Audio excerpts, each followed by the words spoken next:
Bonjour tout le monde, c'est Ludo et bienvenue sur cette nouvelle vidéo de la chaîne iWare. Vous le voyez, on est dans le nouveau décor. Normalement, ça va être comme ça souvent. Je sais pas comment cadrer autrement. Bref, c'est pas le sujet, mais dites-moi ce que vous en pensez dans les commentaires. Vous l'avez vu dans le titre, on se retrouve pour faire un comparatif de 4 PC gamers déjà tout monté à 1000 euros. En réalité, il y en a 2 qui sont à 950 euros. On en reparlera après. 950 euros, on en reparlera après.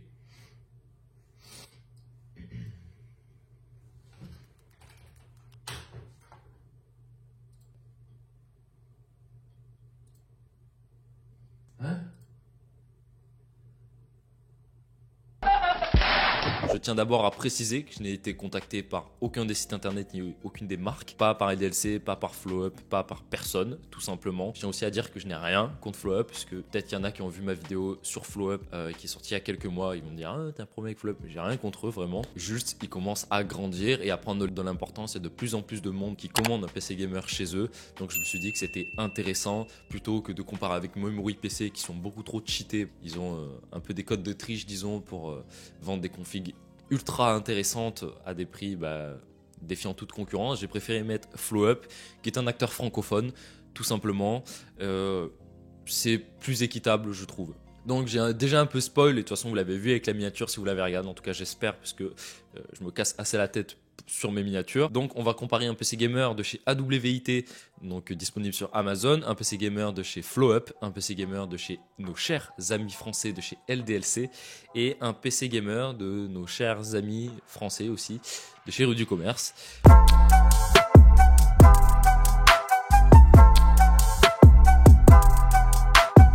Alors, on va d'abord commencer par faire le détail des composants des 4 configs. On va pas trop s'attarder dessus et on verra ensuite ce qu'on va faire pour parler des performances. On commence avec la première config qui est à 999 € sur Amazon à l'heure où je tourne cette vidéo. Le PC gamer de chez AWIT.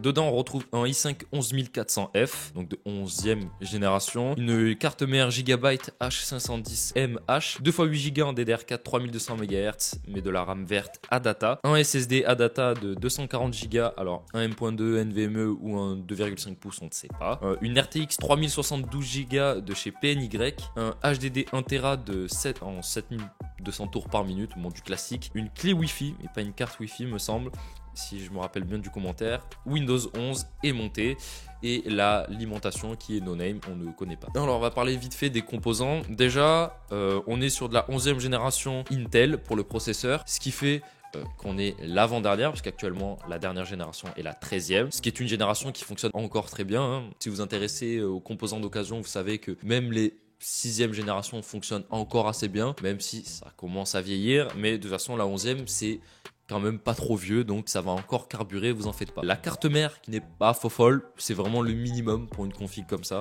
Pas en dessous de toute façon. La RAM, c'est de la RAM verte. Alors je tiens à préciser qu'il y a beaucoup de composants. Si vous allez sur la fiche technique sur Amazon, vous ne saurez pas les composants que je vous ai sortis. Moi j'ai réussi à gratter en fouillant dans les commentaires des gens qui avaient mis des vidéos, notamment pour la carte graphique. Beaucoup de composants que je sais qui sont comme ça, mais là on va en parler. Tous les gros assembleurs Amazon qui montent des PC gamers, les composants comme la RAM, le SSD, la carte graphique, c'est des composants qui varient. C'est-à-dire que votre collègue va avoir un modèle PNY sur votre carte graphique et vous, autant vous allez avoir un modèle Gigabyte ou un modèle Zotac.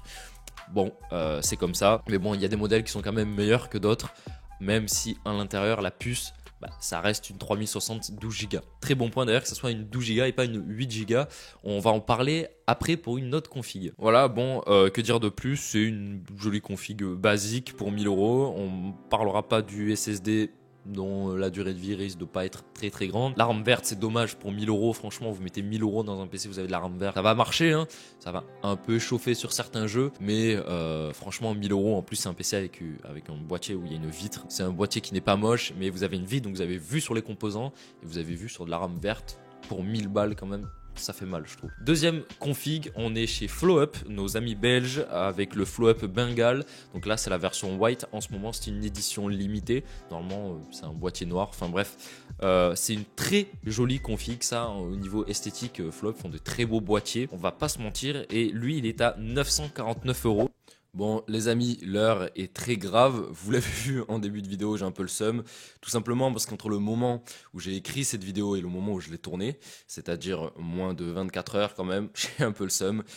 Flow Up, donc les French Hardware, enfin vous avez compris, Flow Up. Le PC Bengal a évolué, c'est-à-dire qu'on est passé d'un Ryzen 5 4500 à un Ryzen 5 5500. On est passé aussi d'une RX 6600 Asus Dual à une RX 6700 Pulse de chez Sapphire. Donc les deux principaux composants ont monté en puissance et du coup la config n'est plus à 949 euros mais à 1049 euros, ce qui fait de la config follow-up parmi les 4 PC gamers dont je vous parle la plus chère de cette vidéo. Mais aussi du coup les performances dont on parlera plus tard dans la vidéo et mon classement des PC dont on parlera aussi plus tard dans la vidéo, ben, ça change tout en fait. Donc vous allez avoir plusieurs voix off de ce type dans la vidéo dès qu'on va parler de la config flow-up. Voilà. Chez FlowUp, il nous propose quoi? FlowUp nous propose un Ryzen 5 4500, une Gigabyte B550DS3H, 2 x 8 Go en 3200 MHz de chez PNY, les Accelerate, donc très bonne barrette de RAM. Un SSD PNY CS1030 de 500 Go, c'est un SSD NVMe en Gen 3, il me semble. Bon, c'est un bon SSD de chez PNY. Une RX 6600 Asus Dual, donc un 8 Go de chez Asus, du coup. Un bon modèle de RX 6600, franchement, les modèles Asus, ça marche toujours bien. Un water cooling ASA Gale Force, ou Gale Force, je sais plus. Gale Force en 240 mm et ARGB, donc un joli water cooling qui marche assez bien dans mes souvenirs. Une alimentation Antec EA550G Pro et un boîtier Cooler Master TD 300 Mesh avec Windows 11 et monté. Et je rajoute aussi qu'il y a des câbles custom pour tous les câbles d'alimentation de chez FlowUp. C'est une très jolie config, ça par contre je pense que c'est la plus belle config, notamment par rapport à mes goûts. Ça fait un peu rouge et blanc dans la config, enfin c'est très joli. De toutes les configs c'est la plus belle honnêtement. On est sur une entreprise qui débute et on est sur des youtubeurs aussi francophones. Donc vous achetez un PC chez FlowUp, vous participez à financer les French Hardware évidemment, mais le projet FlowUp qui est un beau projet et un projet d'envergure quand même qui à mon avis est là pour durer. On va passer chez la boîte d'informatique historique en France, hein. On passe sur le LDLC Bazooka V4 qui lui est à 949,96 €. On va regarder ce qu'il nous propose. LDLC nous propose pour 949,96 € un i5 10400F, donc on pourra en parler après. Pas l'avant-dernière génération, c'est encore avant, c'est la 10e, donc il y a 3 générations d'écart. Une MSI Mag B560M Bazooka, ce qui est une très bonne carte mère de chez MSI, ça par contre c'est véridique. 2 x 8 Go en DDR4, voilà, c'est tout ce qui est marqué sur le descriptif de chez LDLC, impossible de savoir quelle marque, la fréquence des barrettes, j'espère que c'est du 3200 MHz, au moins du 3000 MHz, allez au minimum du 2933, en dessous ça ferait chier pour 1000 € honnêtement, c'est ça qui m'énerve en fait honnêtement. Il nous est marqué un SSD 480 Go en NVMe, je sais qu'LDLC font leur propre SSD, donc j'imagine que ça va être un SSD de chez LDLC. Une RTX 3060 8 Go et ça fait chier puisqu'on regarde chez AWIT pour le même prix, on est en 12 Go et c'est logique en fait. C'est la 8 Go, c'est une douille quand même la 8 Go. Enfin bref, elle marche quand même, mais c'est une assez bonne douille. Une alimentation LDLC, pareil, font leurs propres alimentations. Ça va sûrement être une alimentation de chez LDLC. J'ai vu que c'est marqué 450 watts dans la description. Ça me paraît juste 450 watts vraiment. Je pense que si vous voulez changer de carte graphique plus tard, vous serez obligé de changer l'alimentation, puisque si vous changez de carte graphique, j'imagine vous allez mettre un modèle au-dessus de la 3060. Ça me paraît vraiment le strict minimum, 450 watts. Donc bon, à voir. Et un boîtier Cooler Master, un Masterbox MB511 RGB. Il y a le Wi-Fi, il n'y a pas d'OS, donc pas de Windows, et il n'est pas monté. Là, vous êtes en train de me dire, oui, mais c'est PC Gamer monté. Oui, parce que, en fait, je trouve ça un peu traître. On va dans la gamme des PC Gamer montés chez LDLC, vous tapez PC Gamer chez LDLC et ça vous propose celui-là. D'ailleurs, pour le même prix, vous en avez un autre. Il n'y a pas de carte graphique, je crois. Enfin, bon les gars, vous vous rappelez tout à l'heure sur la première pause en voix off, je vous avais dit que j'avais pas eu de chance parce que entre le moment où j'ai écrit la vidéo et j'ai fait le montage, FlowUp a changé la config Bengal et le prix a pris 100 € et tout. Ben, imaginez, dans un monde parallèle, que LDLC ait fait pareil. Genre que le Bazooka V4 n'existe plus, mais qu'il était actualisé en Bazooka Gen 12 avec un i5 12400F, toujours sans Windows, mais monté cette fois, et pour 999 € au lieu de 949 €. Ben voilà, ben n'imaginez plus, c'est la vraie vie. Voilà. Telle est la vie que j'ai décidé de mener apparemment. J'en ai de la chance, dis donc. Et la dernière config, donc le PC Gamer de chez Rue du Commerce, imaginé et assemblé par Rue du Commerce, c'est marqué sur la page de l'article. Donc le PC Gamer KTEP à 999,90 €. Donc eux aussi nous proposent dans i5 10400F, ok, pourquoi pas. Gigabyte H510M S2H, alors là ça va être, je vous le dis, c'est le gros point noir de cette config. Pourquoi mettre une carte mère autant entrée de gamme sur une config pareille? C'est dommage parce que les étages d'alimentation sont vraiment en sous-nombre en fait. C'est une micro ATX, bon ça moi les micro ATX ça me dérange pas forcément, mais il n'y a que 2 slots de barrettes de RAM. C'est à dire que là vous êtes en 2x8 Go, vous pouvez pas en rajouter, vous êtes obligé de racheter un autre kit de 2 barrettes.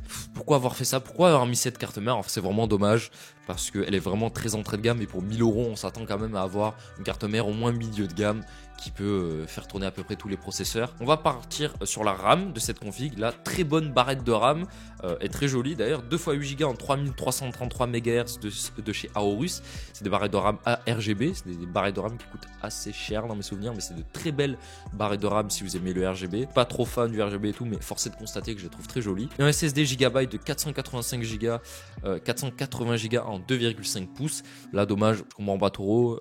Pourquoi avoir mis des barrettes de RAM aussi haut de gamme? Pas vraiment. Enfin, ça commence à être du haut de gamme ces barrettes de RAM là. Mais mettre un SSD 480 Go et pas mettre un 500 ou 512 Go, mais en 1.2 NVMe. Une RTX 3072 Go Eagle, donc très bon modèle. C'est un bon modèle. Et puis c'est une 12 Go, pas une 8 Go comme chez LDLC. Un Ventirad Be Quiet Pure Rock 2 Black, très joli Ventirad et c'est un classique, on va pas se mentir, il fait très bien le taf, il ferait vraiment pas beaucoup de bruit. Beau boîtier MRED Dreameye Black RGB, Windows 10, pas Windows 11, mais bon il y a Windows 10 et de toute façon vous faites toutes les mises à jour que Windows Update vous propose.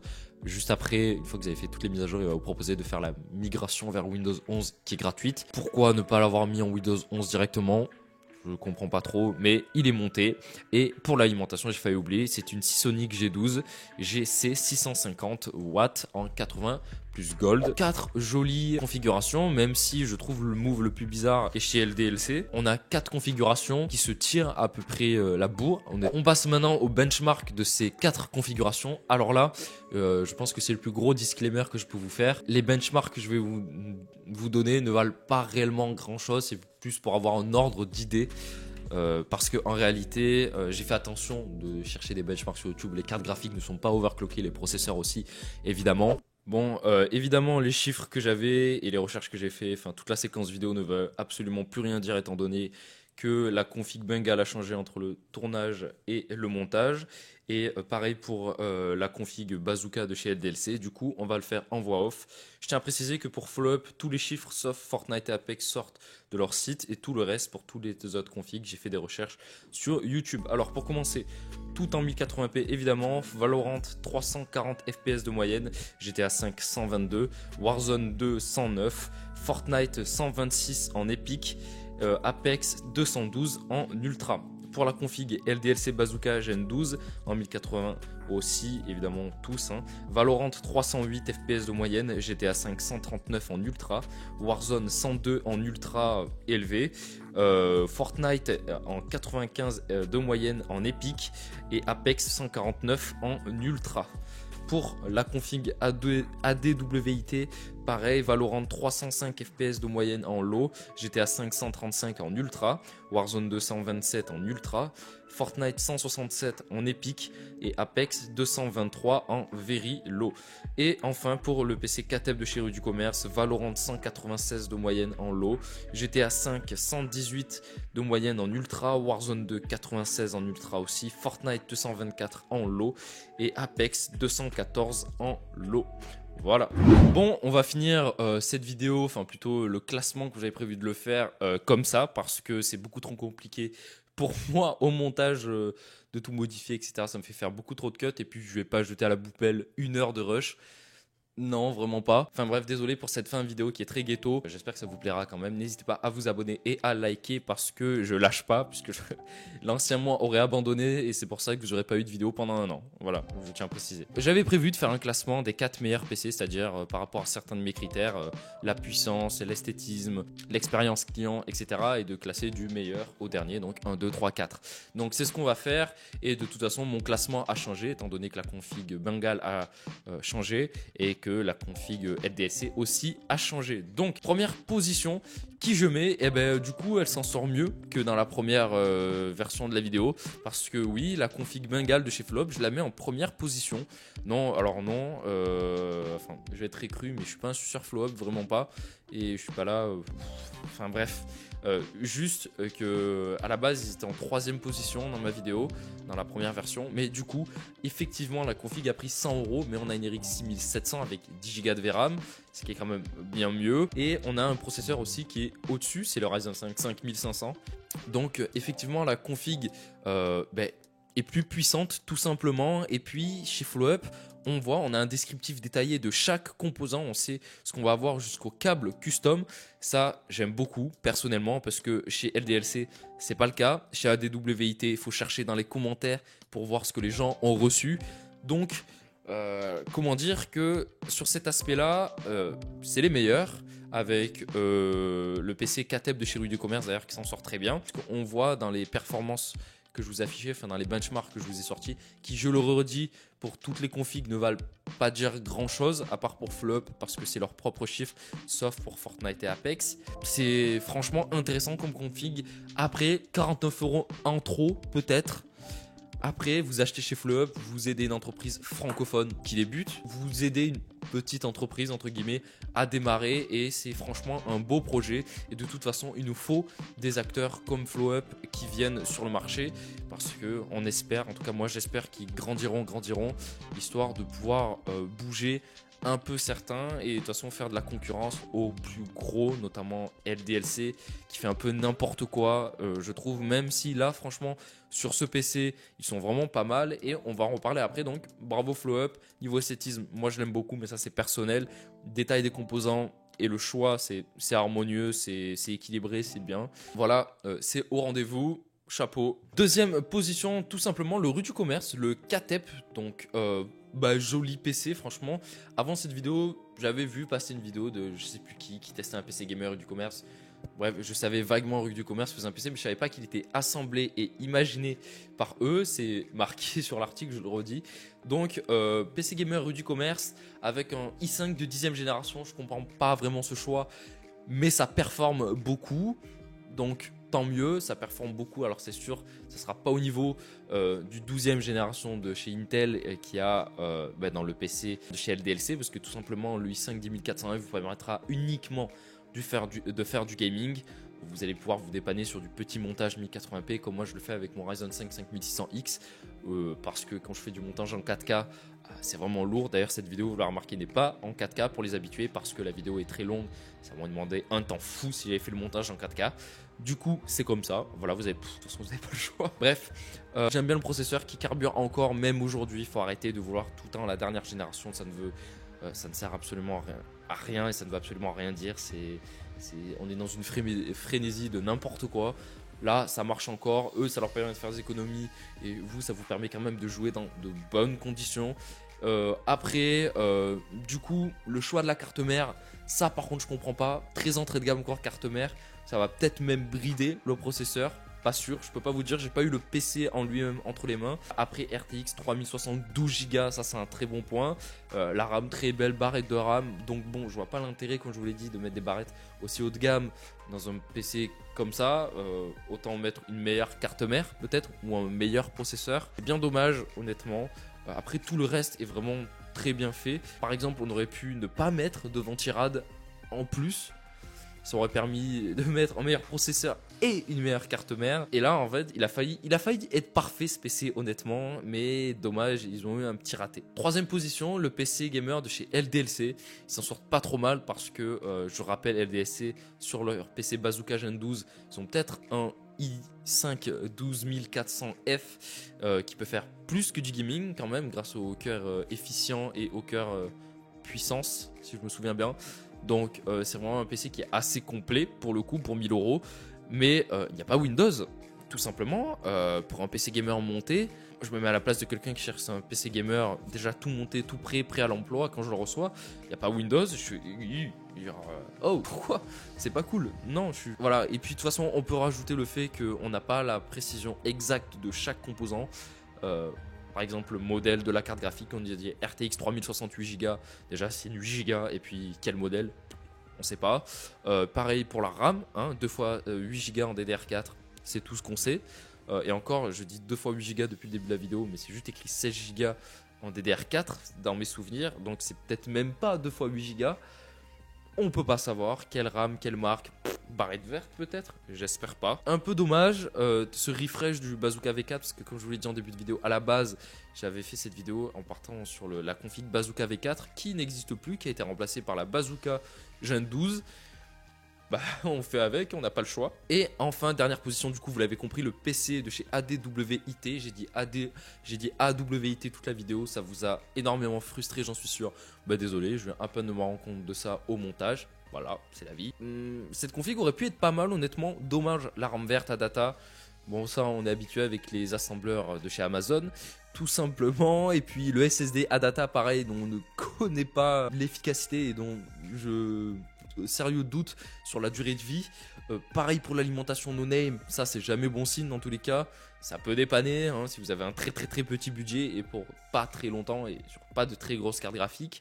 Mais de toute façon, je vous conseillerais jamais une alimentation no name. Ensuite, même s'il y avait une 3072 Go de chez PNY, je rappelle que j'ai réussi à choper le modèle, c'est dommage en fait, parce que si on va dans les avis, il y a beaucoup de personnes qui ont reçu la config avec le pied du boîtier cassé, ou le haut du boîtier tordu, ou la vitre. Enfin, c'est pas normal en fait, ça fait assez beaucoup de personnes, je trouve, donc c'est pour ça que au niveau de l'expérience client, je le positionne en 4e position, même s'il y a moyen qu'il soit le PC avec peut-être le meilleur rapport qualité-prix.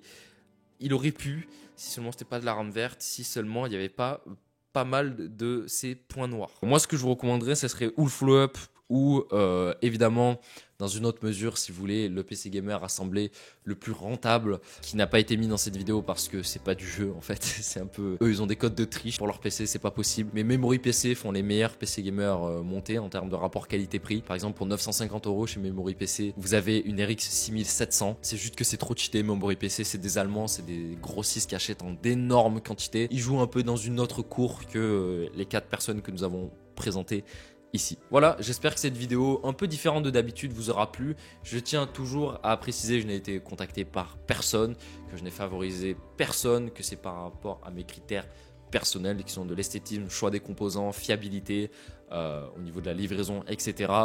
Je retiens aussi à préciser que évidemment les benchmarks que j'ai mis en avant ne sont pas mes benchmarks, que je ne les ai pas réalisés moi-même. Donc c'est plus, je le redis encore à titre indicatif, que des chiffres irréfutables.